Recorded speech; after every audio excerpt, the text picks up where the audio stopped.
সব ভেঙেই ফেলবো, ভেঙেই ফেলবো। অনেক হয়েছে, আর সহ্য হচ্ছে না। আজ আমি সব ভেঙেই ফেলবো, ভেঙেই ফেলবো। মানে ও গিন্নি, গিন্নি, গিন্নি গো, একটু শান্ত হ, একটু কথাটা শোনো। না না, আমি আর কিচ্ছু শুনবো না। এক সপ্তাহ সময় দিচ্ছি, তার মধ্যে মহারানীর মতো ওই সীতাহার আমার চাই চাই চাই। কিন্তু গিন্নি, ওটার যে অনেক দাম। আমার কি আর মহারাজের মতো অত টাকা আছে বলো? এই শোনো, তোমার কি আছে আর কি নেই তা আমার খুব ভালো করে জানা আছে, বুঝলে? কিন্তু গিন্নি, একটা কথা কান খুলে শুনে রাখো, এবারে যদি তুমি ওই সীতাহার আমাকে গড়িয়ে না দাও, আমি তাহলে চিরদিনের মতো বাপের বাড়ি চলে যাব। এই এই আমি বলে দিলাম। আচ্ছা ফাঁপড়ে পড়লাম আমি, কি যে করি। দূর, আর ভালো লাগে না।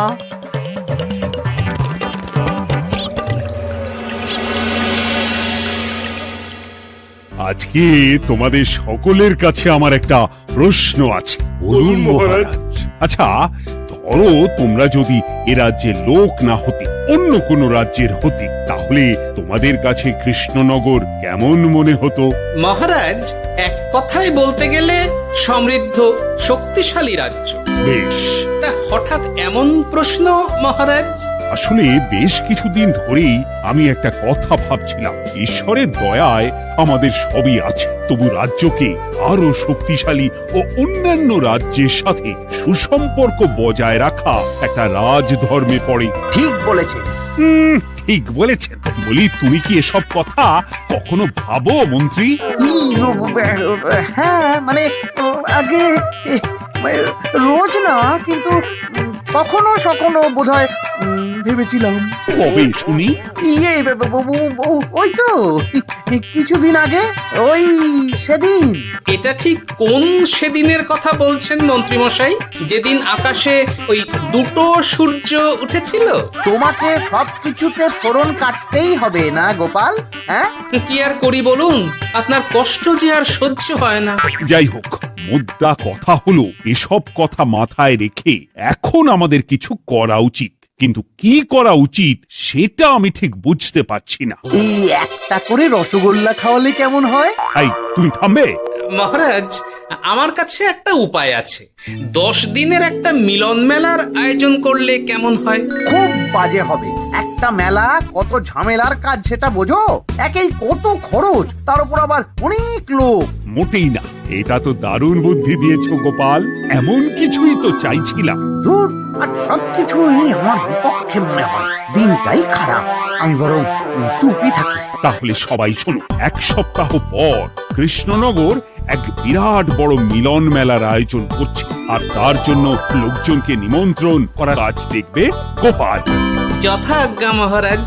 আর মন্ত্রী, ভালো করে শুনে রাখো, মেলা প্রাঙ্গণ সাজানো, ঠিকঠাক নিরাপত্তা, এসব তোমার দায়িত্ব। আচ্ছা, কিন্তু বলছিলাম যে সবকিছু ভালো করে করতে গেলে খরচও তো। ওসব নিয়ে তোমাকে চিন্তা করতে হবে না। যত খরচই হোক আমাকে বলো, আমি দেব। আরে বাস, তো দারুণ ব্যাপার। এই ফাঁকে যদি কিছু আমারও লাভ হয়ে যায়, তাহলে গিন্নির গলার হারটার কিছু একটা করতে পারবো। বেশ, তাহলে প্রত্যেকে নিজেদের কাজ শুরু করে দাও।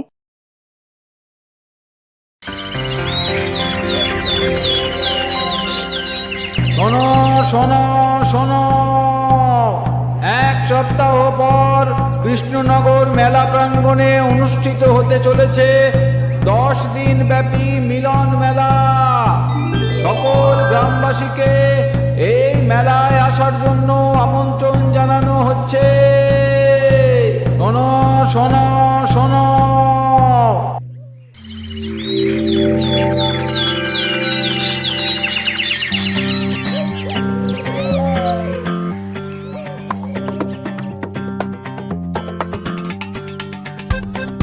বাহ বাহ বাহ, ঠিক যেমনটা চেয়েছিলাম তেমনটাই হয়েছে।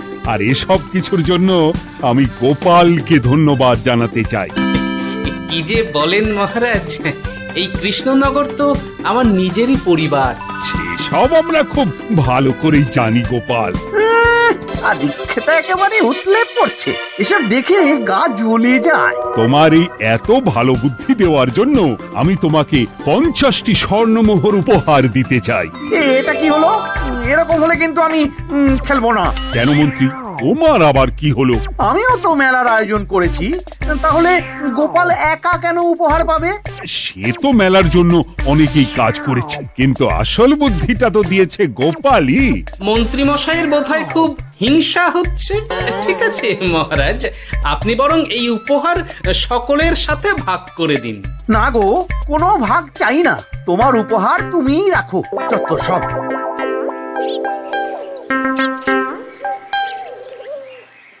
আমার কি এত খারাপ দিন এসেছে নাকি যে আমাকে গোপালের থেকে পুরস্কার নিতে হবে?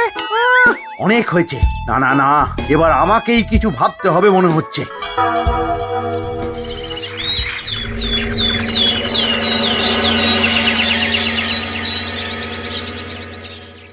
আমার আমার সব শেষ হয়ে গেল গো, সব শেষ হয়ে গেল। এবার এবার আমার কি হবে? মহারাজ, মহারাজ কিছু একটা করুন, মহারাজ কিছু একটা করুন। চিন্তা করো না, আমি দেখছি যারা দোষী তারা শাস্তি পাবেই। কি শুরু হলো বলো তো হঠাৎ করে? এত বড় বড় চুরি ডাকাতি হয়ে গেল, অথচ কেউ কোনো টেরই পেল না। হ্যাঁ মহারাজ, আসলে রাতের বেলা যখন সবাই ঘুমিয়ে থাকে তখন এই চুরি ডাকাতিগুলো হয়, তাই কেউ কোনো শব্দ পায় না। ভালো করে অনুসন্ধান করো, যে বা যারা এই কাজ করছে তাদের যত তাড়াতাড়ি সম্ভব ধরে ফেলতে হবে, নইলে তো আমাদের প্রজাদের অনেক ক্ষতি হয়ে যাচ্ছে। হ্যাঁ মহারাজ, আপনি কোনো চিন্তা করবেন না। কোথায় আনন্দ করে সব প্রজারা মেলা ঘুরবে তা নয়, আবার এই উটকো ঝামেলা। একটা কথা বলছি, কিছু মনে করবেন না। আসলে এই ঝামেলার কারণ হলো গোপাল। আমি ঠিক জানতাম কোনো না কোনো ভাবে আপনি আমাকে দোষ দেবেন। সত্যি তো, এসবের সাথে গোপালের কি সম্পর্ক? ওরই তো সম্পর্ক আছে মহারাজ। মেলা শুরু হলো আর তার সাথে চুরি ডাকাতিও। আর যদি গোপাল মেলার বুদ্ধিটা না দিত তাহলে রাজ্যে এত চুরি ডাকাতিও বাড়তো না। মানছি মন্ত্রী মশাই, মেলার বুদ্ধিটা আমার, কিন্তু মেলার নিরাপত্তা রক্ষা তো আপনার দায়িত্ব ছিল। যদি মেলা থেকেই এই ঝামেলা শুরু হয় তাহলে তো আপনার কাজেও ফাঁক আছে। মুখ সামলে কথা বলো গোপাল। আহ, তোমরা একটু থামবে? এখন নিজেদের মধ্যে ঝামেলা করার সময় নয়। সবাইকে একসাথে কাজ করে আসল চোর ডাকাতদের ধরতে হবে, তারপর বোঝা যাবে কার দোষ ছিল আর কার নয়। আগে মহারাজ।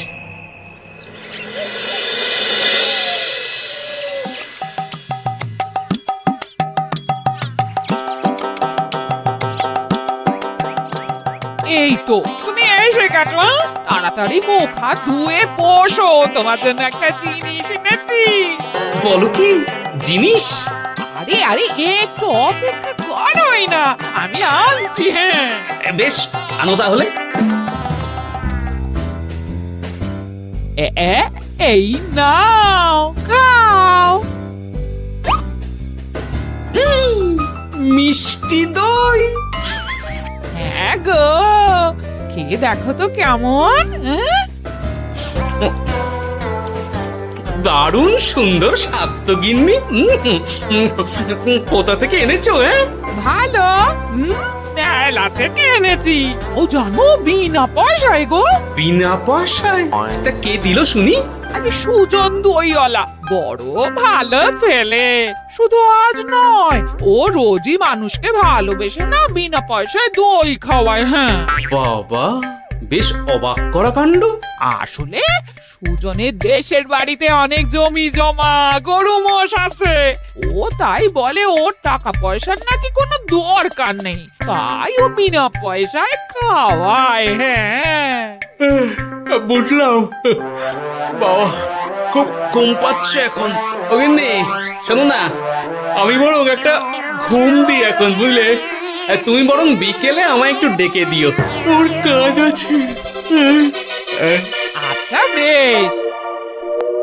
তোমাদের জন্য সেটাই ভালো, কারণ এমনিতেই মহারাজ চোর ডাকাত ধরার জন্য প্রহরীর ব্যবস্থা করছে পুরো রাজ্যে। না না না, সে নিয়ে আপনি চিন্তা করবেন না।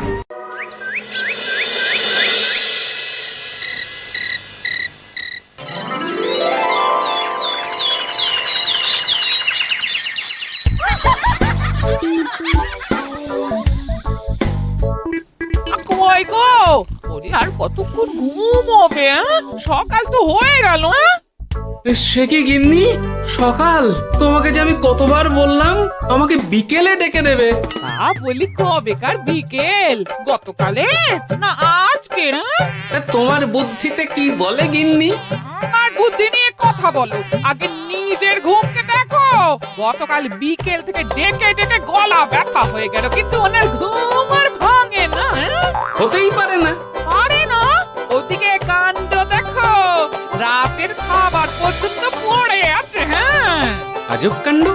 যাই হোক, অনেক দেরি হয়ে গেছে বুঝলে, আমাকে এক্ষুনি রাত সবার জন্য বেরোতে হবে।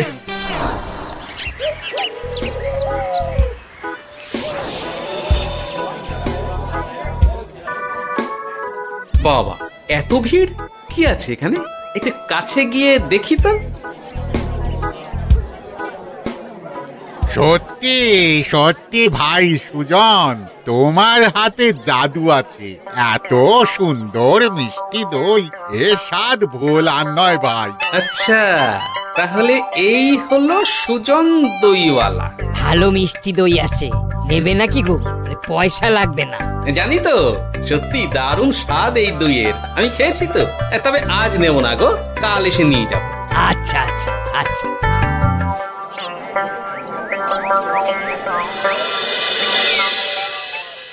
আর কোনো নতুন খবর পেলে ওই ডাকাতদের ব্যাপারে?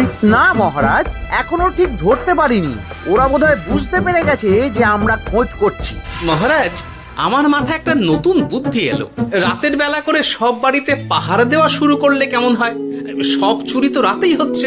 আরে, এ তো দারুণ বুদ্ধি। কিন্তু মহারাজ, আমাদের রাজ্যের প্রহরীরা রাতের বেলা কি করে পাহারা দেবে? কেন কেন, কি সমস্যা? অনেক সমস্যা আছে। তাদের শরীর খারাপ হতে পারে, তার চেয়েও বড়, রাত জেগে থাকলে দিনে তারা সকলে ঘুমোবে, তখন পুরোটাই বেকার হবে। কিচ্ছু বেকার হবে না মন্ত্রী মশাই, আমাদের প্রচুর সেনা আছে। তাদের সকলকে দায়িত্ব ভাগ করে দিলেই হয়ে যাবে। তুমি বেশি বোঝো। গোপাল তো কিছু ভুল বলেনি মন্ত্রী। আমরা পাহারা বাড়াবো। আমি আজই সব সেনাদের সাথে কথা বলছি। সেনাপতি, তুমিও এ ব্যাপারটা একটু দেখো। যথাজ্ঞা মহারাজ।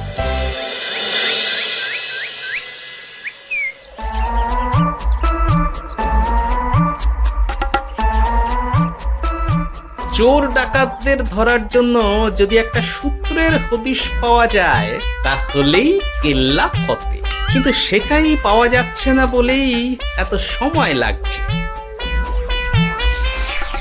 আরে, ওটা মন্ত্রী মশাই মনে হচ্ছে না? আড়ালে দাঁড়িয়ে এরকম কার সাথে কথা বলছে? এবার আমি যা বলছি ভালো করে শোনো। আজ রাতে মেলার পিছনের দিকে যে মাঠটা আছে সেখানে চলে এসো। বাকি কথা ওখানেই হবে। এই জায়গা নিরাপদ নয়। বেশ রহস্যজনক ব্যাপার। মেলার পিছনের মাঠ বললো না? রাতে আমাকেও দেখতে হবে কি হয় সেখানে।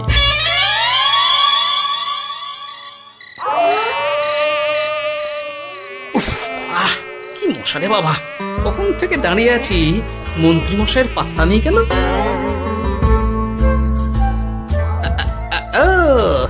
ওই তো চলে এসেছে। এই যে আমার সোনার হাটটা কই? হ্যাঁ, পই পই করে বলেছিলাম আমার ওটা চাই।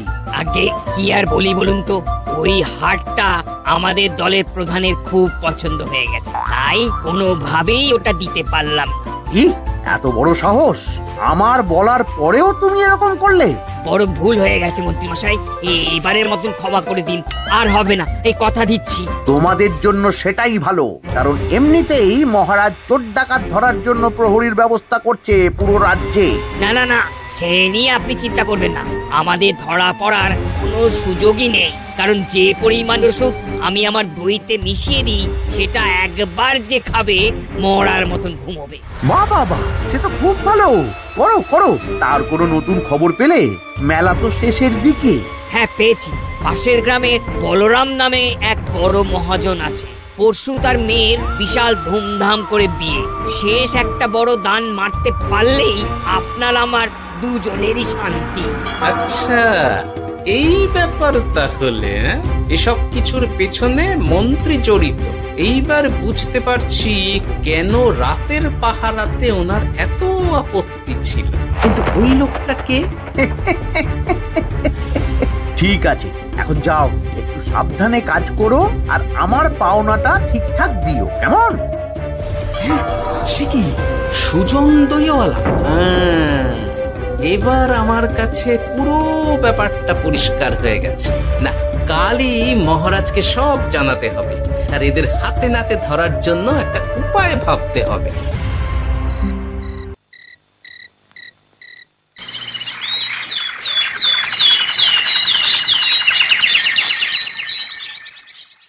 আরে এসো এসো, তোমার জন্যই তো অপেক্ষা করছিলাম। কি এমন জরুরি কথা আছে যে একান্তে দেখা করতে চাইলি? কোন মুখে বলি মহারাজ, সর্ষের মধ্যেই যখন ভূত তখন আর কি। মানে একটু খুলে বলো তো কি হয়েছে?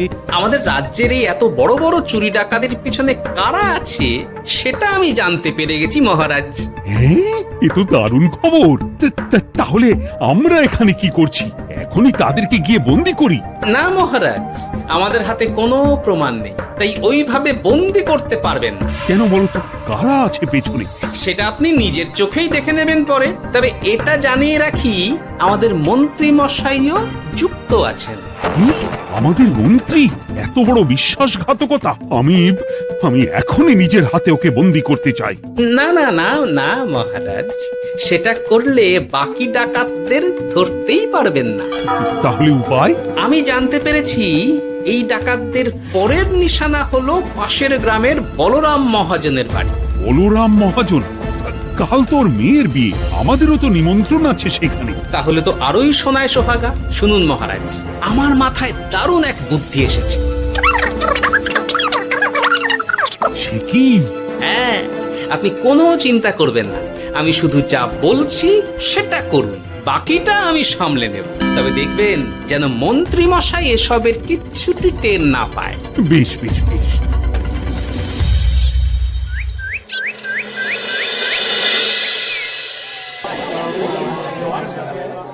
আর তো কিছুক্ষণ, এরপরেই তো সন্ধে নামবে। তোমার সবকিছু তৈরি তো? হ্যাঁ মহারাজ।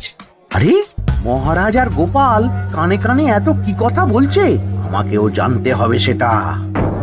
ওই যে আসছে মরকটটা, আমার আর ওকে এক মুহূর্ত সহ্য হচ্ছে না। মনে হচ্ছে গুদুম গুদুম করে ওর মাথায় গাঁটটা মারি। শান্ত হন মহারাজ, দয়া করে শান্ত হন আর একটুখানি। তারপর আপনি মন্ত্রী মশাইয়ের সাথে যা ইচ্ছে করবেন। ওর আমি বরং অন্যদিকে যাই, মুখ দেখলেই আমার মাথাটা গরম হয়ে যাচ্ছে। সেই ভালো। কি হলো ব্যাপারটা? যাই হোক, আর তো কিছুক্ষণ, তারপর আমার বিশাল লাভ হবে। বরং ততক্ষণ আমি পেট পুজো করি।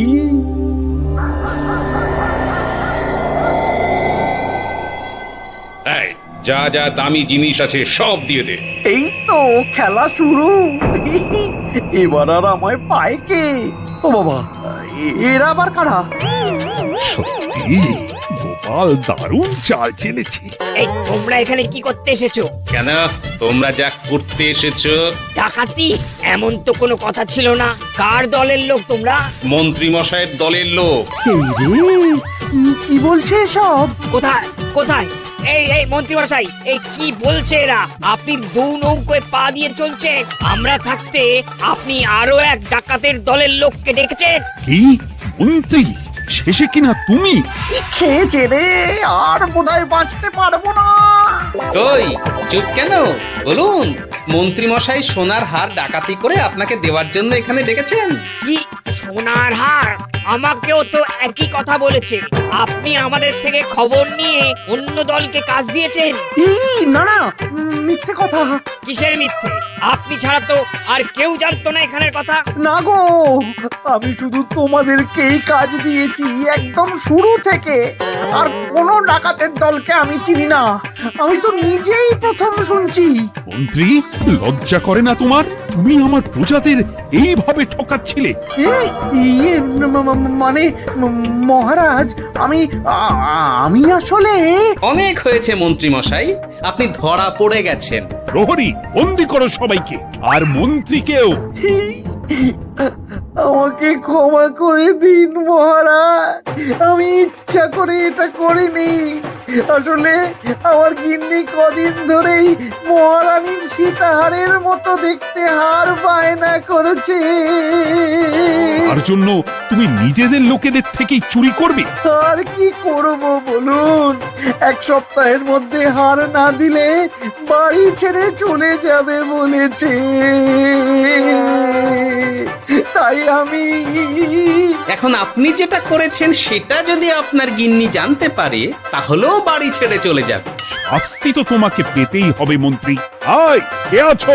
শোনো, মন্ত্রীকে মুখে কালি মাখিয়ে গাধার পিঠে বসিয়ে সারা রাজ্য ঘোরাও, এটাই ওর যোগ্য শাস্তি। আর গোপাল, তোমার বুদ্ধির প্রশংসা করতেই হয়। তোমার পুরস্কার আমি কাল রাজসভায় দেব।